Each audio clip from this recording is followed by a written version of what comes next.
hugonus groti mare liberum, sive de jure quod Batavis competit ad indicana commercia dissertatio. Ad principes populosque liberos orbis Christiani. Error est non minus vetus quam pestilens, quo multi mortales, iautem maxime qui plurimum viatque opibus valent, persuadent sibi, aut quod verius puto, persuadere conantur, justum atque injustum non sua apta natura, sed hominum inani quadam opinione atque consuetudine distingui. Itaque illi et leges et aequitatis speciem in hoc inventa existimant, ut eorum quin parendi conditione nati sunt, dissensiones atque tumultus coerceantur. Ipsis vero quin summa fortuna sunt collocati, ius omne aiunt ex voluntatem ex utilitate metiendam. Hanc autem sententiam absurdam plane, atque naturae contrariam, auctoritatis sibi non nihil conciliasse, haud adio mirum est, quad morbum communem humani generis, quo sicut vitia, ita vitiorum patrocinia sectamur, accesserint adulantium artes, quibus omnis potestas obnoxia est.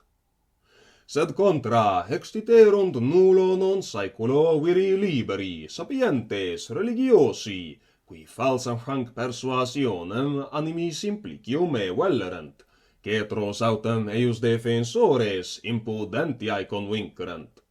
Deum quippes monstrabant conditorem, rectorem universi, in primis autem humanae naturae parentem, quam ideo non uti cetra animantia, in species diversas, variaque discriminas segregasset, sed unius esse generis, una etiam appellatione voluisset contineri, dedisset insoper originem eandem, similem membrorum compagem, vultus inter se obersos, sermonem quoque et alia communicandi instrumenta, ut intellegrant omnes naturalem inter se societatem esse, atque cognationem.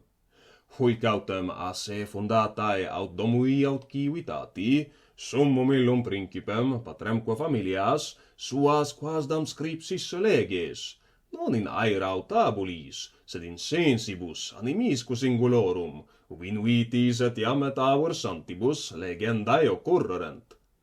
His legibus summos pariter atque infimos teneri, in fas non plus regibus licere, quam plebi adversus decreta de curionibus contra praesidium edicta, praesidibus in rego ipsorum sanctiones, quin illa ipsa populorum atque urbium singularum iura, ex illo fonte dimanare, inde sanctimoniam suam atque maestatem accipere.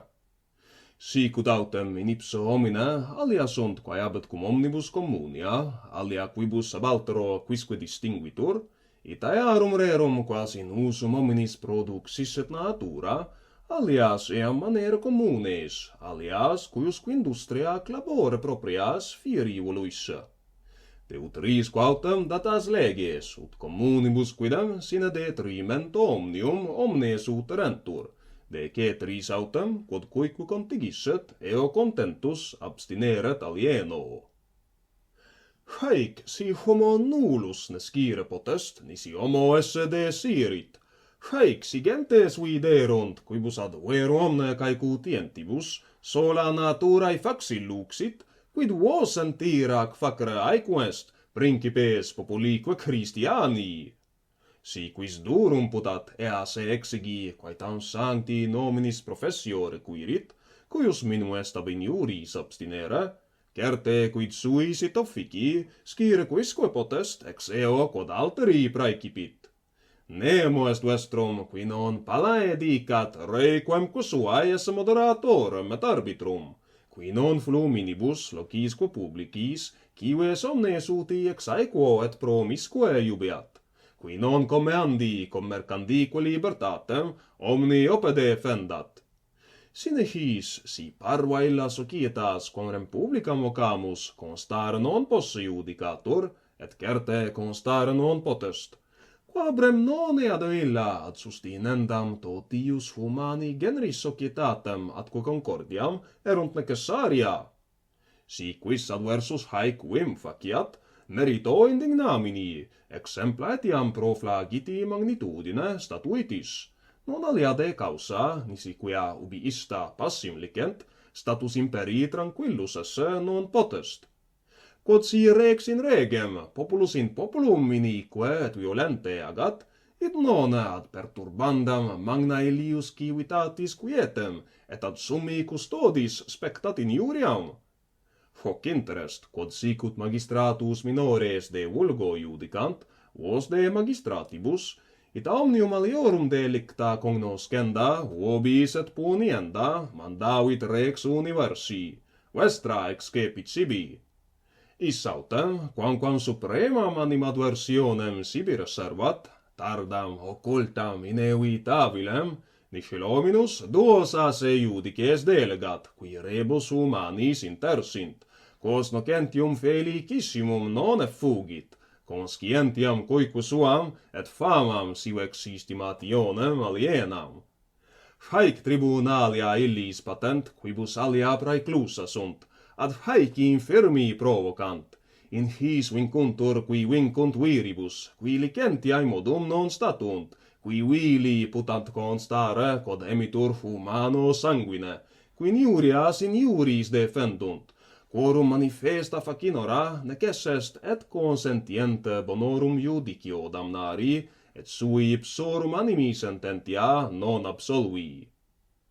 Ad utrumque hoc forum nos quoque noam causam afferimus, non erclede sti licidis aut igno iniuncto, quales esse privatorum solent, ac ne ex eo quid in genere, quod frequens est inter populos, de agri iure in confino aerentis, de amnis aut insulae possessione, sed de omni propo oceano, de iure navigandi, de libertate commerciorum. Inter nos et Hispanos haec controversa sunt. Sit ne immensum et vastum mare regni unius, nec maximi accessio. Populone coiquam iusit volentes populos prohibere ne vendant, ne emant, ne permutent, ne denique comment inter se. Potuerit quisquam, quod sum nunquam fuit, elargiri, aut invenire quod iam erat alienum. An ius aliquod tribuat manifesta longi temporis injuria.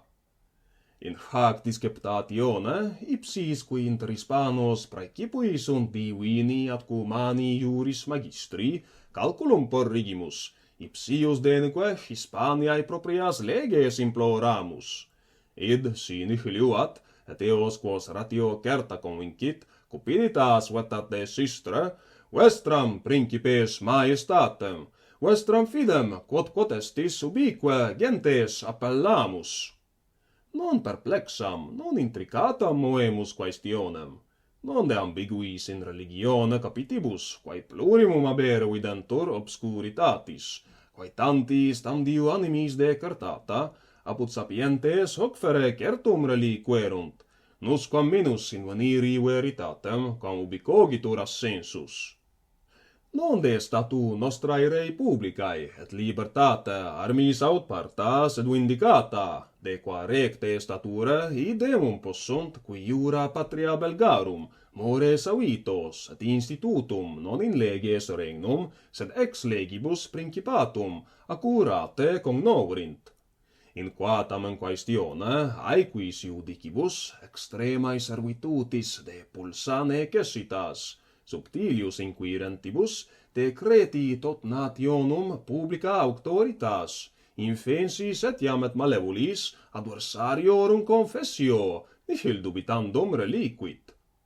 Sed quod hic proponimus, nihil quistis communabet, nullius indiget anxiae disquisitionis. Non ex divini codicis pendet explicatione, cuius multa multi non capiunt. Non ex unius populis citis, quae ceteri merito ignorant. Lex illa, cuius praescripto judicandum est, inuentur non est difficilis, ut pote eadem apud omnes, et facilis intellectu, ut pote nata cum singulis, singulorum mentibus insita. Ius autem quod petimus tal est quod nec rex subditis negare debeat, neque Christianus non Christianis. A natura enim moritur, qua ex aequo omnium parens est, in omnes munifica, cuius imperium in eos extenditur, qui gentibus imperant, et apud eos sanctissimum est, qui in pietate plurimum profecerunt. Cognoscite hanc causam principes, cognoscite populi, si quid inicum postulamus, scitis quae vestra, et eo vobis eorum qui viciniores nobis estis, apud nos semper furit auctoritas, moneta parebimus. Quinsi quid a nobis hac in re peccato est, iram vestram odium denique humani generis non deprecamur. Sin contra se res abet, quid vobis censendum, quid agendum sit, vestrae religioni et aequitati relinquimus. Olim inter populos humaniores, summum nefas abebatur armis eos impetere, qui res suas arbitris permitterent. Contra, qui tam aequam conditionem recusarent, in non ut unius, sed ut omnium hostes opa communi comprimebantur. Itaque eam in rem videmus icta foedera, iudices constitutos. Reges ipsi, validaeque gentes, nihil gloriosum ac magnificum deputabant, qualiorum quercer insolentiam, aliorum infirmitatem atque innocentiam sublevare. Quisimos odiequo obtineret, ut humani nihil se alienum homines arbitrarentur, profecto orbe non Paulo pacatioru teremur. Refriges cretenim multorum audacia, et qui justitiam utilitatis causa nunc negligunt, in justitiam damno suo dediscerant. Sed hoc ut in causa istac non frustra forte speramus, ita illud certo confidimus. Venerebus expensis, existimaturos vos omnes, imputari nobis non magis posse pacis moras, quam belli causas, ac proinde, uti hac tenus amici nobis foentes atque benevoli fuistis, ita vos aut etiam magis in postrum fore, quo nihil optatius is potest contingere, qui primam partem felicitatis putant bene facere, alteram bene audire.